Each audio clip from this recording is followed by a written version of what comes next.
All right, next we have House File 1239, a Representative Quam bill. And I will let Chair Quam move his bill. Well, first I'd like the Well, we need to move Auditor. your bill before the committee. Alrighty, I move House File 1239 to be, well, I guess there's some debate whether it's to be to the General Registry or to the Public Safety. And I'll move it before the committee. Okay. And we'll, Let's go ahead and talk through the bill, and we can hear from our friends on the other side of the aisle as to how we're going to figure out where this goes. Please introduce yourself for the record and proceed. Thank you, Mr. Chair. Members, for the record, Judy Randall, Legislative Auditor. Thank you for hearing this bill today.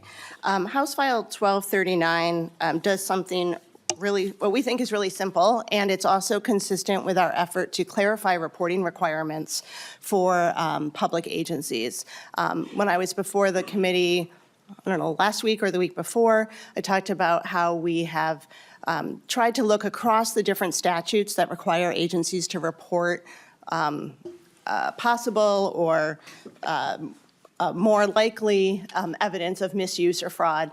And there's different laws that require different people to report different types of things. So we were trying to clarify some of the language in law. House File 1239 simply makes the requirements to report to the legislative auditor that are in 609.456 consistent with the requirements for local governments to report to the state auditor. So I have a copy of 609.456 in front of me, and in that law, it kind of has the folks who are required to report to the state auditor, public employees and public officers of a political subdivision, local folks, et cetera, when they have evidence of theft, embezzlement, unlawful use of public funds or property, et cetera, they shall promptly report to law enforcement and shall promptly report in writing to the state auditor a detailed description, et cetera. So that is simply the language that we were trying to adopt here so that it is parallel requirements to report to the state auditor as it is to the legislative auditor.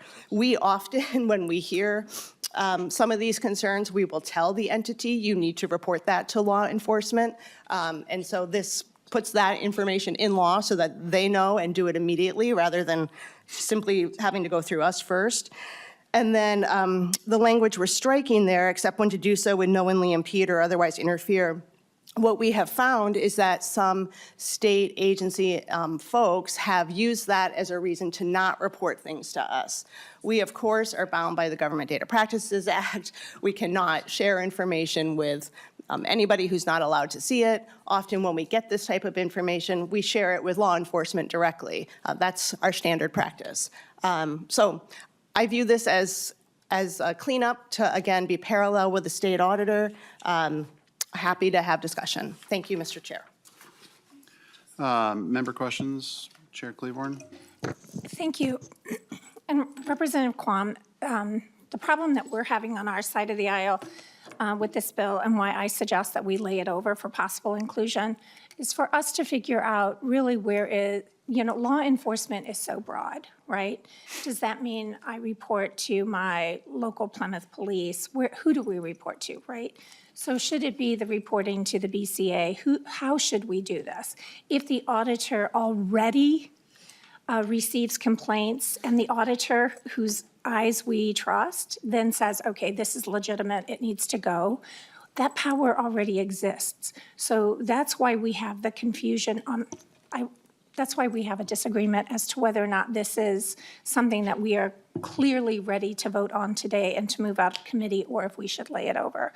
So I would ask that you give us the time, please, to figure out the best way and how we would define law enforcement, or if we just say the practice that the auditor currently has is working sufficiently and we just leave things alone. So my recommendation would be that we continue, you and I, to work together and get clarification on this, and we hold it over for possible inclusion. Auditor Randall, would you like to respond to that? Thank you, Mr. Chair. Thank you, Chair Cleavorn. I'm happy to have side conversations with you about the language. I'm happy to have it laid over for possible inclusion in the policy bill. Again, it's to clarify, I would say the same types of questions could exist at the local level, and it's the exact same language for reporting to the state auditor. It always depends on the nature of the allegation, and so I think it's important to leave it open. It's never wrong for whomever it is to contact the local police officer, and then they can direct the right place. I have seen delays in reporting to law enforcement that have been problematic, and so that is something I would like to avoid so that they don't rely, they take a while, they report to us, we look at it, and then we get back to them and say, you need to report this to law enforcement. I'd like to circumvent that a little. Happy to have further conversations. Thanks.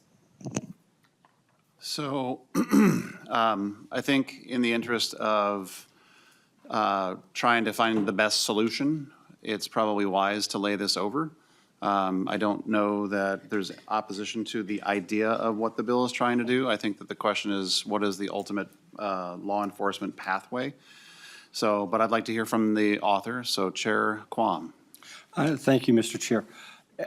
Basically, then the idea is we should be doing the same exact work on the state auditor, because the language is copying and mirroring the state auditor. Therefore, I understand that one half of the committee is very interested in clarifying this for the state auditor as well. And so when amendment or when any action is done or anything reaches a floor, I will make sure that everything that's clarified is also clarified for the state auditor, so we have consistency throughout our government.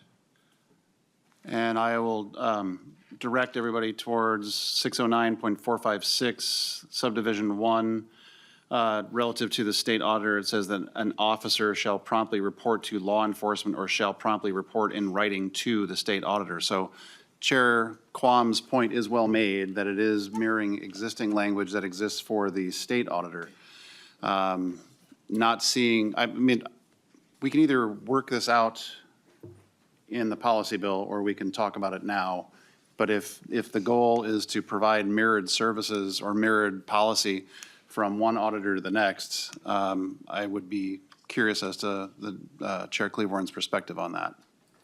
Madam Chair. Well, you and I discussed this previously yesterday, and I just believe that it's better before anything leaves to either go to another committee or to the general register, that you and I have agreement on the language and what the definitions are and how it's done. So I would prefer us to deal with this in the policy bill. Thank you.